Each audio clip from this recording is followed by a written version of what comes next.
para mo padayon ang atuang pag-abante. Mek hermosisima ang butuhi.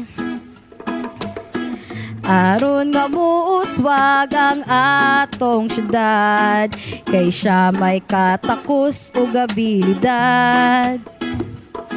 Kay si Mek hermosisima, buutan nga konsehala. Anda mo tabang ug anda mo serbisyo, ato nang iboto Mek hermosisima.